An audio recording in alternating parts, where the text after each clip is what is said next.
Jaya Jaya Gurudev, Gurudev, Gurudev, Jaya Jaya Gurudev.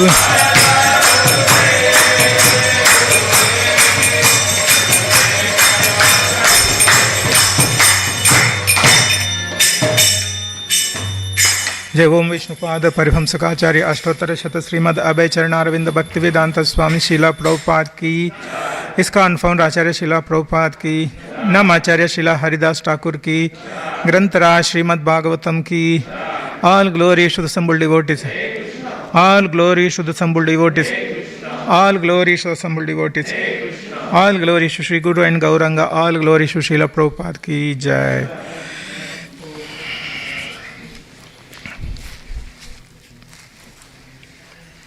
Hare Krishna. So, welcome to the morning Bhagavatam class. Today we are reciting the verse from Canto 3, chapter 29 and the text number 44. Om Namo Bhagavate Vasudevaya.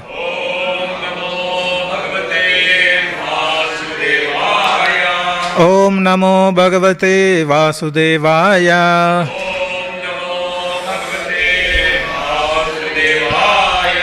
Om Namo Bhagavate Vasudevaya.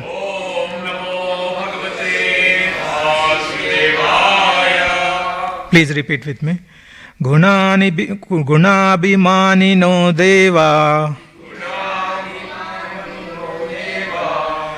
Sargadishvasya yadbhayat Vartante nu yugam esham Vasa etacharacharam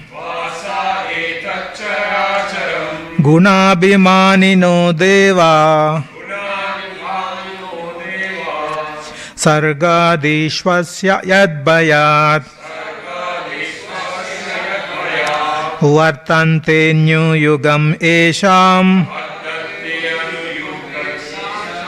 Vasa etacharacharam Gunabhimani no deva Sargadishvasya yadbhayat Vartante nu yugam esham Vasa etacharacharam. Prabhuji. Gunani mani no deva Sargadishvasya yadbhayat Vartante nu yugam eshat Vasa etacharacharam. Gunabhimani no deva Sargadishvasya yadbhayat Vartante no yugam yesham Vasa etacharacharam. Gunabhimani no deva Sargadishvasya yadbhayat Vartante no yugam esham Vasa etacharacharam. Mataji. Gunabhimani no deva Sargadishvasya yadbhayat Vartante anuyugam esham Vasa etacharacharam. Anyone would like to read? Okay. Word to word meaning? Guna, the moods of material nature. Abhimanina, in charge of. Deva, the demigods. Sargadishu, in the matter of creation and so on. Asya, of this world. Yad Bayat, out of fear of whom vartante, carry out functions, anuyugam, according to the yugas, yesham, of whom, vase, under the control, etat, this, characharam, everything animate and inanimate. Translation and purport by His Divine Grace A.C. Bhaktivedanta Swami Srila Prabhupada ki jai. Please repeat the translation. Out of fear of the Supreme Personality of Godhead, the directing demigods, in charge of the modes of material nature, carry out the functions of creation, maintenance, and destruction. Everything animate and inanimate within this material world is under their control. Purport. The three modes of material nature, namely the goodness, passion, and ignorance, are under the control of three deities, Brahma, Vishnu, and Lord Shiva. Lord Vishnu is in charge of modes of goodness. Lord Brahma is in charge of mode of passion. And Lord Shiva is in charge of mode of ignorance. Similarly, there are many other demigods in charge of air department, water department, and cloud department, etc. Just as the government has many different departments, so within this material world, the government of the Supreme Lord has many departments, and all these departments function in proper order out of fear of Supreme Personality of Godhead. Demigods are undoubtedly controlling all matter, animate and inanimate, within the universe. But above them, the supreme controller is the personality of Godhead. Therefore, in the Brahma Samhita, it is said, Ishvara Parama Krishna. Undoubtedly, there are many controllers in the departmental management of this universe, but the supreme controller is Krishna. There are two kinds of dissolution. One kind of dissolution takes place when Brahma goes to sleep during his night, and the final dissolution takes place when Brahma dies. As long as Brahma does not die, creation, maintenance, and destruction are actuated by different demigods under the superintendence of Supreme Lord. Let's do Mangalacharan. Om Ajnanatimirandasya Jnananjana Shalakaya Chakshurun Militam Yena Tasmai Sri Gurave Namaha Shri Chaitanya Manobishtam Sthapitam Yena Bhutale Vayam Rupa Kada Mahyam Dadati Swapadantikam Vandeham Sri Guru Sri Yuta Padakamalam Sri Gurum Vaishnavamsha Sri Rupam Sagrajatam Sahagana Raghunathan Vitam Tam Sajivam Sadvaitam Savadutam Parijana Sahitam Krishna Chaitanya Devam Sri Radha Krishna Padam Sahagana Lalita Sri Vishakan Vitamsha He Krishna Karuna Sindhu Dina Bandhu Jagatpate Gopesha Gopika Kanta Radha Kanta Namostute Tapta Kanchana Gaurangi Radhe Vrindavaneshwari Vrishabhanu Sute Devi Pranamami Hari Priye Vancha Kalpa Tarubhyasya Krupa Sindhubhya Evacha Patitanam Pavanebhyo Vaishnavebhyo Namo Namaha Jai Shri Krishna Chaitanya Prabhu Nityananda Sri Advaita Gadadara Shiva Sadi Gaura Bhaktarunda Hare Krishna Krishna Krishna Hare Hare Hare Rama Rama Rama Hare Hare Hare Krishna Krishna Krishna Hare Hare Hare Rama Rama Rama Hare Hare Hare Krishna Krishna Krishna Hare Hare Hare Rama Rama Rama Hare Hare Hare Krishna. Welcome once again. So we are continuing the conversation between Lord Kapila and Mother Devahuti. So Mother Kapila Muni was explaining the Kala, the time factor, and how the subsequent effects of time we are seeing in previous verses. If you read today's verse translation, it was mentioned, out of fear of Supreme Personality of Godhead, the direct and demigods in charge of the modes of material nature carry out the functions of creation, maintenance and destruction. Everything animate and inanimate within this material world is under their control. So the important word it's catching me is out of fear of Supreme Personality of Godhead. That is the one of the important the statement the Kapila Muni was making. Not only that, if you see the previous verses before, I think 42, 43, there also it was mentioned, out of fear of Supreme Personality of Godhead, the rivers flow and the ocean never overflows. Out of fear of him, only does fire burn and does earth. With its mountain not sink in the water of the universe. And in the previous verse also it was mentioned in 40th verse, out of fear of Supreme Personality of Godhead, the wind blows. Out of fear of him, the sun shines. Out of fear of him, the rain pours forth showers. And out of fear of him, the host of heavenly bodies shed their luster. So in all these verses, the key word which we are seeing is out of fear, out of fear, out of fear. So when we read these all translations, when we take literal meaning, what we feel, Supreme Personality God is very strict person. Everybody is fearful to him. Like everybody, like all the demigods are doing their job out of fear. So that kind of meaning we are getting. But when we see all the Srimad Bhagavatam, there are so many pastimes of Krishna where Supreme Lord, where we see is so merciful, is very kind.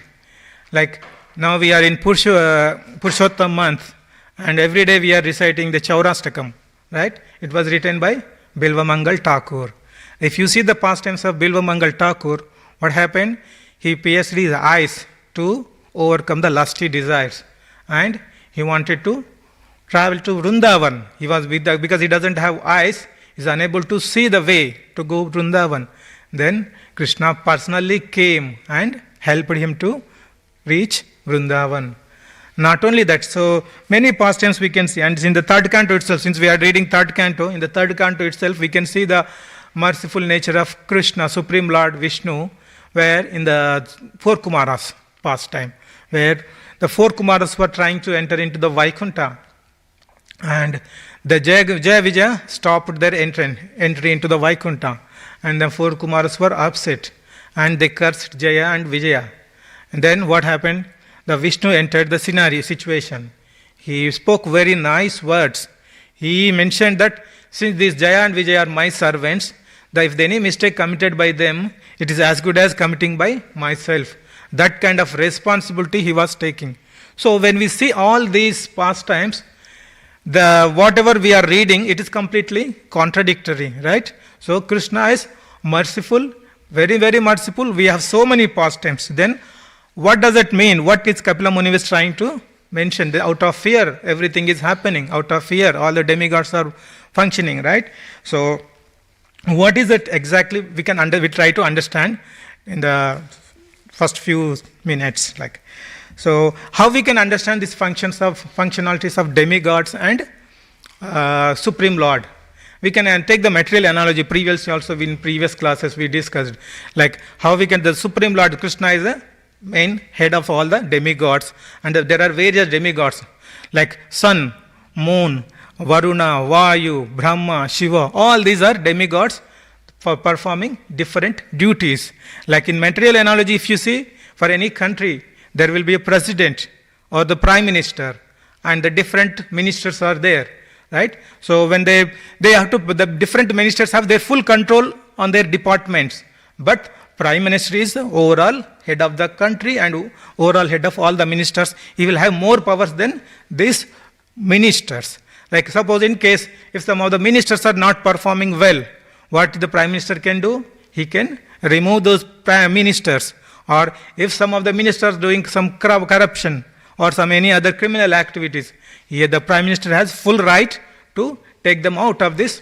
So this is same analogy we can see in the Krishna and various demigods. Not only that, suppose you are working in a company, you will be you are reporting your boss, and your manager will say, please lay down he put forward all the rules and regulations, how you need to behave in the office, or how you need to deliver like he will be delegating some tasks, and you have to perform as per the prescribed timelines given by your manager, right? So when you are in the office, what is your mood?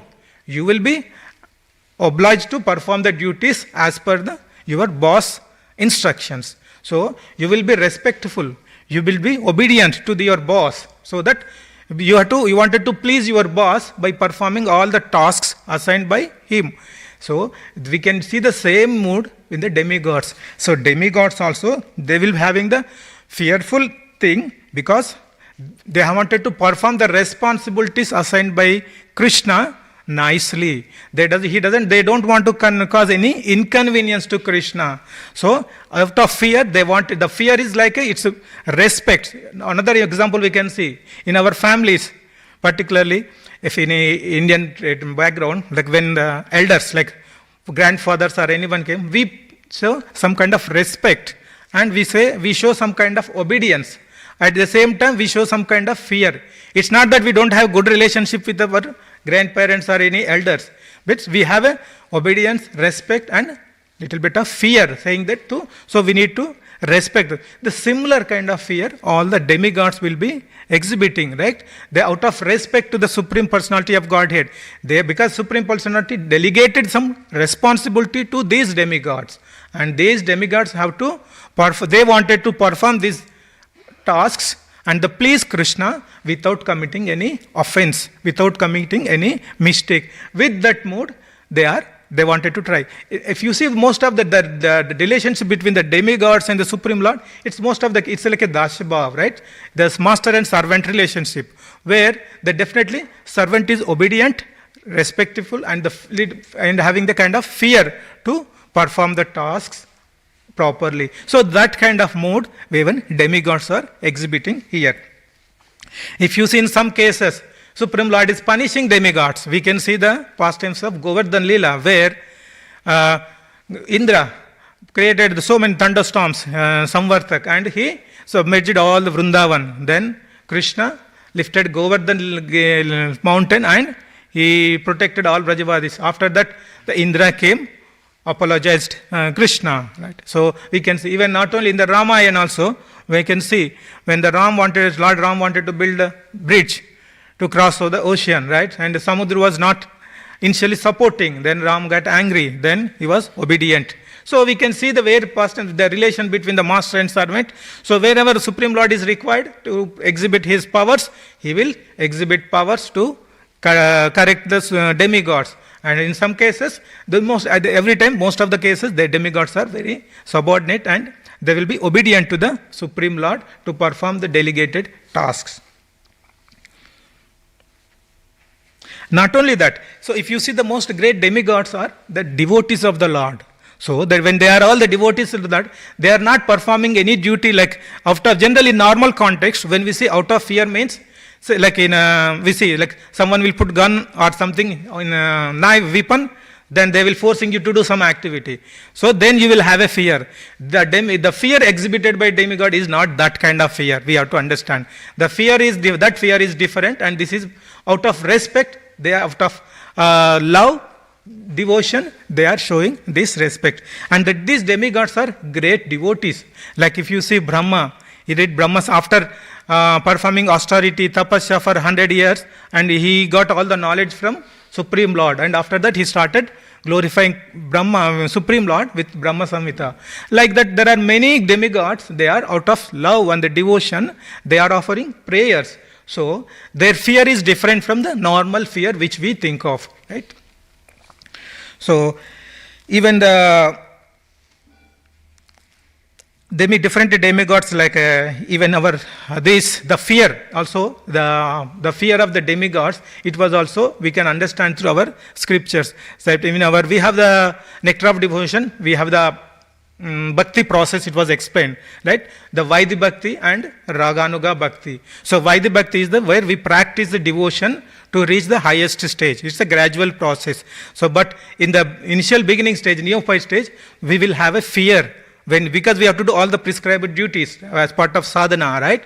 Prescribed activities. So we will have a fear of not doing any mistake while performing those activities. So, even Vishwanath Chakravarti Thakur in his commentary on Bhakti Rasam Sindhu was mentioning that, so this fear and intelligence is the two motivating factors in the sadhana, Vaidhi Bhakti. These are the important aspects of, out of fear, you will start doing the service correctly. You will have a responsibility that, okay, if I do commit any mistakes, the Supreme God Lord will be having inconvenience to the Supreme Lord. So that's why I should not commit any offense, and he will be having that fear, and with the fear, the motivating factor will be the fear that will drive them to perform the service nicely. So even Rupa Goswami also mentioning the same thing, right? The fear and the intellectual thing both are the key primary factors at the Vaidhi Bhakti level to perform our devotion. These will motivate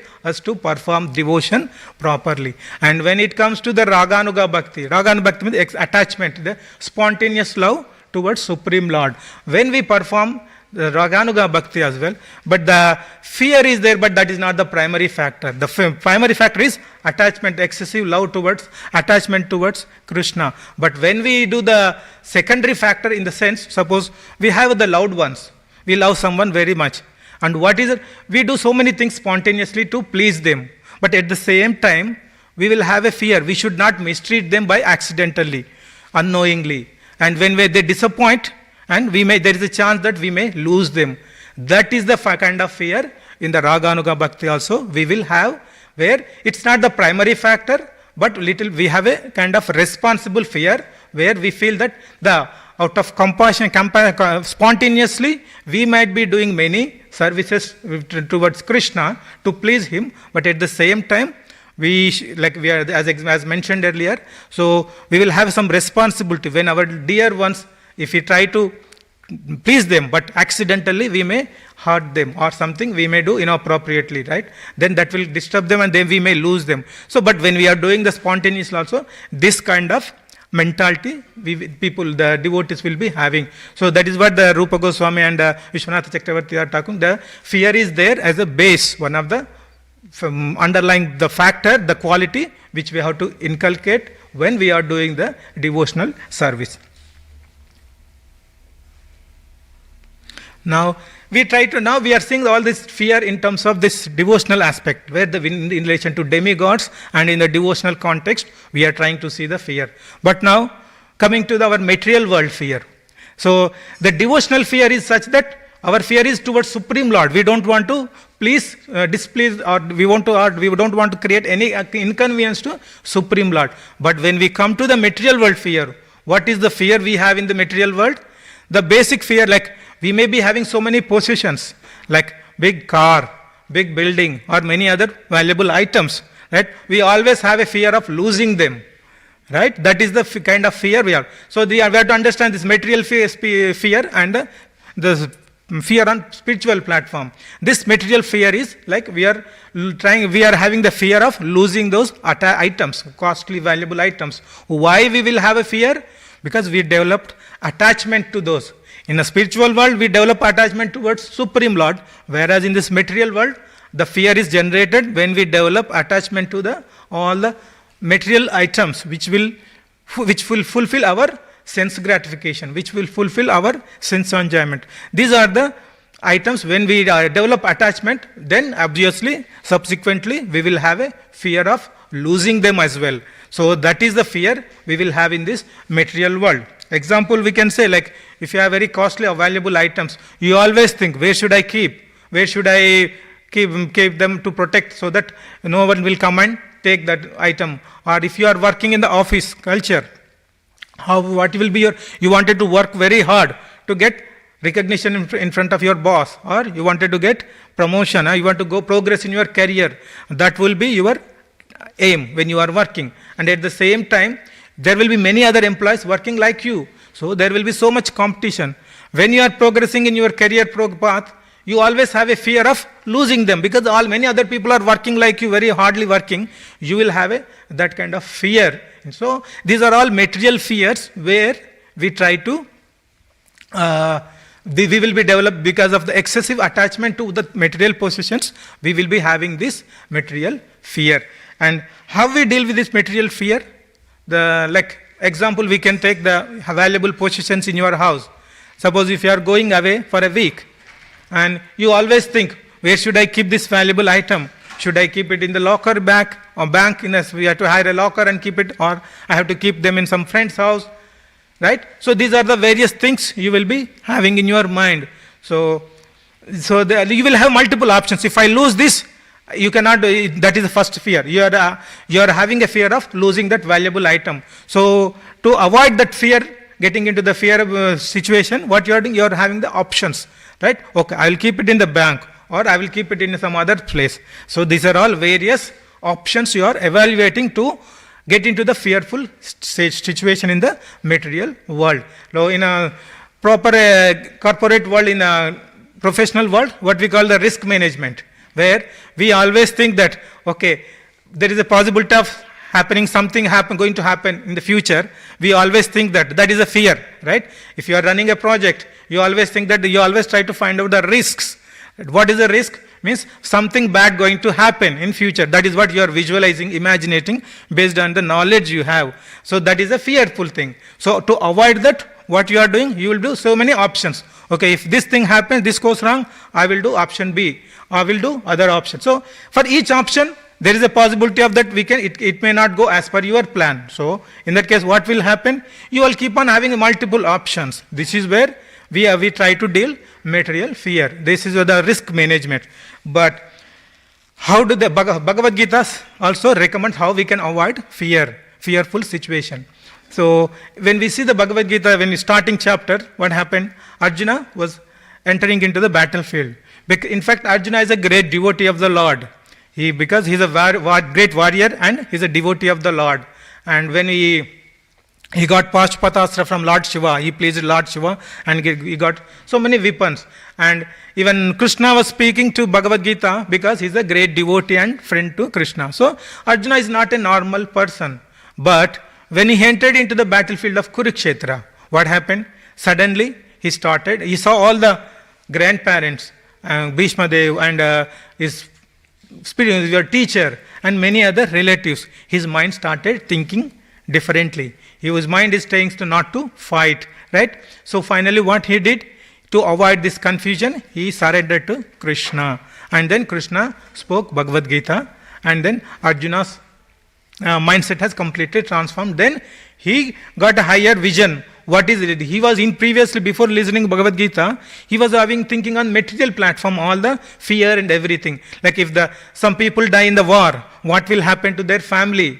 Their family will not have any person to maintain, right? So that religion will increase. So there are so many arguments he was proposing when to avoid the fighting, to avoid doing the war, right? But that was all these things are coming on a material platform. Once the Krishna spoke Bhagavad Gita, his mindset has completely changed. He has been transformed, right? Now he got a higher goal, right? With that higher vision, he was not, the attachment to all those things have been removed, and he was able to, without any fear, the same Arjuna was able to do the war, and he was killing all the enemies without any fear. So how this has happened? The first thing we can take is, in the material world, we have to take the shelter of spiritual master. That is one aspect. The second important aspect is one verse I would like to refer. There are many verses, but this is one of the verses we can use to understand how we can avoid fearful situation. I take this verse 2.59. Vishaya vinivartante niraharasya dehina rasovarjam rasopyasa param drishtva nivartate. Here the word param drishtva, the higher taste we have to develop. See, when we have to understand the root cause of fear. What is the root cause of the fear? Attachment to the material things. How you cut the attachment? Simply by forcibly renouncing, you will not be able to cut down your attachment. Even if you try to do Ashtanga yoga or something, try to control mind, it's very difficult, right? So what you do, in the purport also Prabhupada was mentioning, you develop the taste for higher thing, that is Krishna consciousness. You develop the taste for seeing the Radha Gopinath. When you keep on doing the coming and doing, then you will develop the taste. Like if you see the Purushottam month, many devotees are doing so many austerities. Nobody is asking them to do forcibly, right? It is their voluntarily coming and doing their own. How they are doing? They developed the taste for Krishna. When they develop the taste for Radha Gopinath, when they have the taste, they do all these things automatically. When you do all these spiritual things, when you develop the higher taste, when you do the service to Krishna sincerely, then what will happen? Your taste towards material things will be removed. So all the material attachments can be gone. So many people are sacrificing sleep because they are every day coming to Mangalarti from very far, 30-40 kilometers drive they are doing and coming. And many people are doing only one-time meal. All these things people are not doing. Someone is not putting the gun and do this, right? Do this. Now everyone is doing voluntarily. How this is coming? That is a taste towards Krishna, taste for the devotion towards Radha Gopinath. When you are doing all these things, you are material, you are sacrificing your sleep, you are sacrificing your food. When you do the devotional service, when you develop the higher taste, the material things will be, the interest towards the material things will be diminished. So that important factor here, what we can learn from this verse, to avoid fear, to develop the higher taste. That is the key thing which we can focus. So when you are doing the chanting, when you are doing the eating prasadam, so you come to the temple, do all the services, gradually your attachment will be gone, and the fear is the basic root cause of fear is attachment. So that will be removed. Then you will be able to progress in your bhakti. So this is how we can understand how we can remove material level fear. Now, in this verse, the Prabhupada was also explaining about the demigods, and particularly the three modes of material nature, the predominant, the responsible demigods, it was mentioned, Vishnu, Brahma and Shiva. Lord Vishnu, mode of goodness, the Brahma is a passion, and Shiva is responsible for ignorance.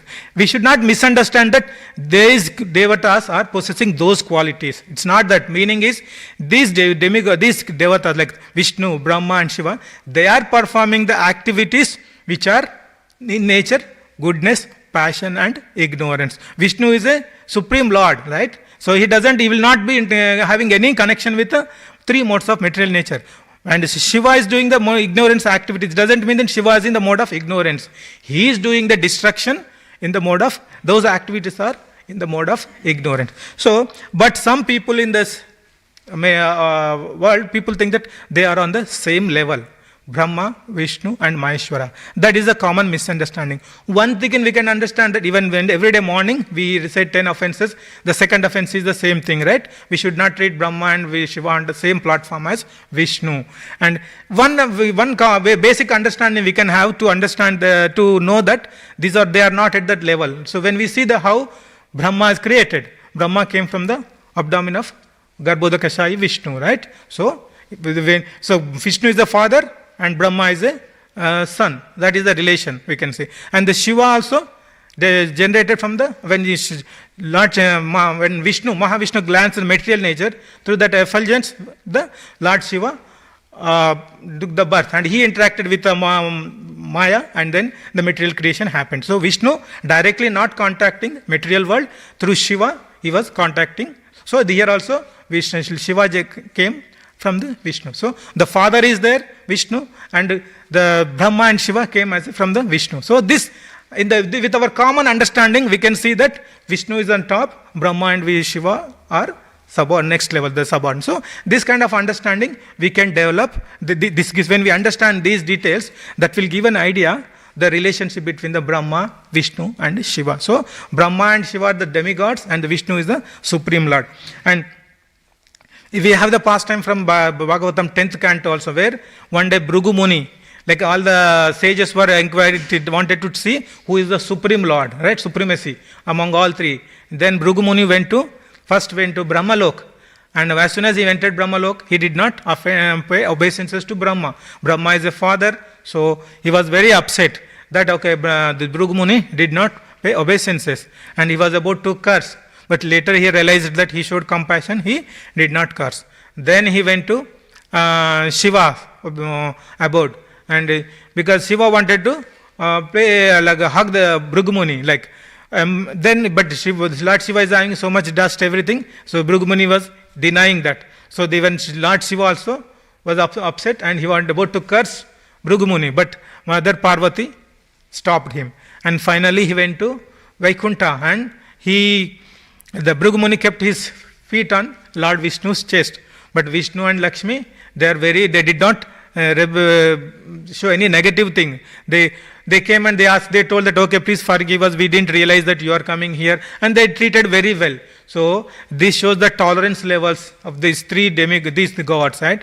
And that is where they are proving that Vishnu is a supremacy. After listening all these things, various scriptural references, everything, people will still worship demigods. Like this is our scriptures, Bhagavad Gita is saying that this is lack of knowledge, intelligence. The less intelligent people perform this, going to the demigods and looking for some material enjoyments. Like if you see the past tense from Srimad Bhagavatam, Gajendra was there. Gajendra was fighting with crocodile to save his life.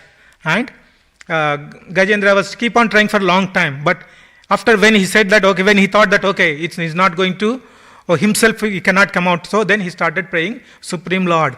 At that instance, the demigods are all watching this. He did not go to the Gajendra, he did not approach any demigod. He directly went to the Supreme Lord. So these were knowledge. He was from the previous life, he got that knowledge that Supreme Lord is the primary controller and the demigods are his subordinates. So directly he went to Supreme Lord, and we all know the past time how Vishnu came and saved Gajendra. Not only that,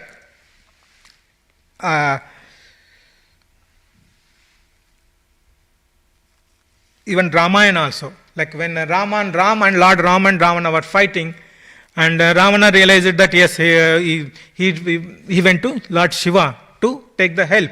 But the Lord Shiva, what mentioned, Lord Ram is a supreme Lord, I cannot. So that is the demigod's position, they themselves know their position.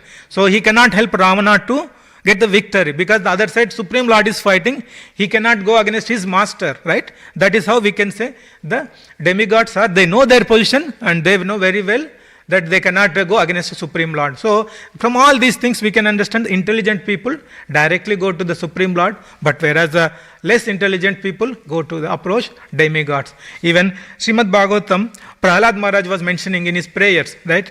When any living entity take birth, his happiness and distress is fixed. So then even after knowing this, many people will go to demigod asking for pleasure. So this is called foolishness. Prahlad Maharaj was saying that. So we should not our destiny, as per our destiny, we get our happiness and distress. So even if you ask more also, demigods, they cannot fulfill. Whatever you are eligible, they will sanction that much only. So there is no point in going to demigods for material pleasure. So when we understand all the last few verses and this verse, what Kapila Muni was trying to say, we can understand by taking the first canto verse from Srimad Bhagavatam. That verse is not spoken by Kapila Muni, but when we take the message from that verse, that we can apply here, that is what the Kapila Muni was trying to say. The verse is chapter 1, first canto, second chapter, 28, 29. The verse is Vasudeva para Veda, Vasudeva para Maka, Vasudeva para Yoga, Vasudeva para Kriya, Vasudeva param Jnanam, Vasudeva param Tapa, Vasudeva paro Dharma, Vasudeva paragati. So what this here the question in the second chapter it was mentioned in the first canto, Vasudeva Paraveda. When we read studies Veda, the ultimate aim is to know Krishna, Vasudeva.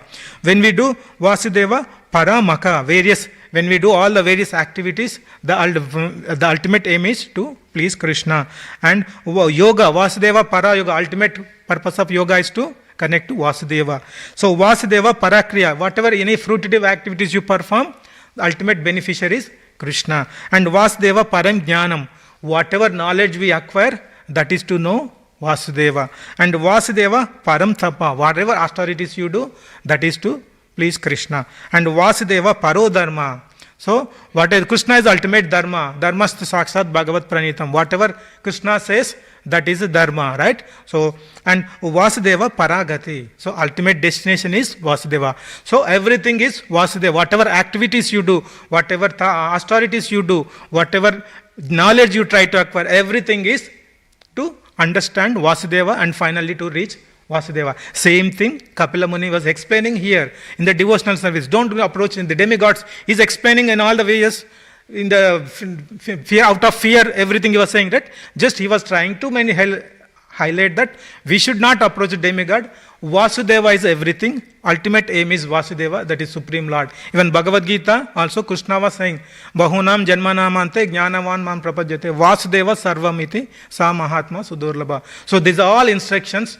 Combining, we can understand what Kapila Muni was trying to say is ultimate aim is to perform devotion to Vishnu, the Supreme Lord Krishna. That is our ultimate destination. So I will conclude here. Any comments? Yes, Prabhu. Thanks for clarifying the fear factor which is being mentioned for the last 4 shlokas. Just a couple of things, Prabhu. First, does the fear factor develop along with awe and reverence, which I guess is predominant in Vaikuntha planets? Yeah, that is whenever you are in the Dasya Bhava, obviously you are a master and servant relationship, right? So obviously that fear will be there. That the fear is what kind of fear? To not displease by your service, you should not displease Krishna, the Supreme Lord. That kind of mood it is. That in a material fear, I gave example where someone will forcibly asking you to do, putting your gun or some knife, you do this, like it's not that kind of, but it's your own voluntarily it is coming. It's not someone is putting on you to create that fear. Better service. That. And also, Prabhu, Srila Prabhupada mentioned in the purport various roles of you demigods. I'm just trying to understand, I heard that there are 330 million demigods. Yes, 33. Are there that many jobs, functions, roles available in the management of material world? I can understand if you tell, okay, for a lip movement, eyebrow movement, there's actually one demigod, to lift a hand. But are there really 330 million? Yeah, Prabhu, scriptures mentioning that it is there. That's the. See, it's mentioning in scripture means yes, it is there. We cannot imagine all the functionalities. We know, obviously, with the limited sense perception, we can imagine only few. Right? We cannot imagine also.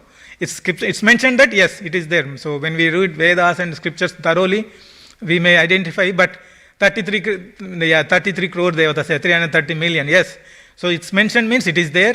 We can't imagine all those functionalities, what is there. But it is there. Scriptures means it's true. Yeah. Yes. What if in the process of service you feel hurt by a fellow devotee? Should you take that as Krishna's mercy? So someone hurt you while doing your service. Is that what you are saying? Or in the process of In the process of doing the devotion, someone hurting you, so you feel hurt by another devotee? yeah. Should you just accept that as Krishna's mercy? See, like if they are hurting you to improve your service, do the better service, take it in a positive way. That is what. See, depending on the situation. Impedes your service. Sorry, Impedes your service. I didn't get. It's like gets in the way. What if it gets in the way of the progress of your service? But yeah, it's, as long as it is not blocking your progress of the service and it is helping you to improve your service, then you take it in a positive way. But if they have different mentality, it's depending on situation to situation, person to person. But who is the person who is causing hurt? If he's an authority, suppose if you are working as a service, that lead will be there. If he's trying to say something that is hurting you, that the lead is having authority to correct you if you are doing something wrong. Yeah. If he's not a lead, if some other person is there, but yeah, you need to understand what is his mentality, what is the intention of doing that. If he's saying in a positive sense, if there is a really need for improvement, we can improve that. Otherwise, yeah, you can, if you are not happy with it, then you go to the proper channel, highlight that, yeah, I'm having this problem with this devotee, like that. But yeah, though instead of saying something you directly against that person, better to go through the proper channel and resolve the conflict. That is the better way. Yes, Prabhu. Chittahari Prabhu has got a question. Yes, Prabhu. Just read it for Yeah. Thank you very much for the lecture. Fear is a negative emotion caused by attachment to material pleasures. And is it possible and necessary to get rid of fear by taking shelter of the lotus feet of Krishna? Abhaya Charanarvindare. But this is a concept of healthy fear, which at the level of sadhana bhakti helps to avoid falling under the influence of illusioned. What is your opinion on this matter? Yes, that is true, Prabhu. In the material fear is negative thing. In the spiritual world, whatever fear, like I was mentioning that, right? In Vaidhi Bhakti and Raganubhakti Bhakti, its underlying principle is the fear. Fear is the positive way we are seeing. The fear is that fear, we are trying to improve our sadhana. We are trying to, using that fear, we are trying to perform our devotion better way. So, it's a positive fear, yes. But in a material world, the negative fear, which will causing due to the excessive attachment, which will not improve your devotion. The material fear, which will not improve your progress, it will not allow you to progress in your devotion. But whereas the spiritual one, when in the spiritual context, in a spiritual platform, when you have that fear, you will progress in devotion. That is, that way we can see the positive side, and this is the negative one. Right? That's true, Prabhu. Any other? Okay. Yes, Prabhu. Just quick random question, like why Lord Shiva is called like the Ishwar of Lord Ram, like Rameshwara? See, Prabhu, any demigod is like a Ishvara, controller, because within their domain, he is the controller. But Brahma Samhita, that's what Prabhupada was saying. Krishna is Ishvara, Parama Krishna. Krishna is the Param Ishwar. Even, so he is a supreme controller, the Krishna. But each demigod is a controller for their particular domain. He has every full powers to perform all the things. But on top of Ishvara, the Shiva or Brahma, Krishna is the topmost. In one sense, if you see, we are the controller of our body, right? In one sense, in material sense. You have every authority to see whether you want to take this body towards Krishna or whether you want to take this body towards other material pleasure. So in one sense, you are controller for your body. But Supreme Lord is Parameshwar. He is a controller of everything. That's what in Bhagavad Gita also Krishna said. You know only what you know about yourself, but Krishna said, I know about everyone's living, right? In the past. Right? So that is how he is the supreme control. He knows everything. But we know within our body what is happening, that much only we know. So that context, everyone is controller, but Krishna is Parameshwar, supreme controller. Hope that makes sense. Okay. Yeah. ग्रंथराज Srimad Bhagavatam की जय, जगतगुरु श्रीला प्रभुपाद की जय, गौर भक्त वृंद की जय.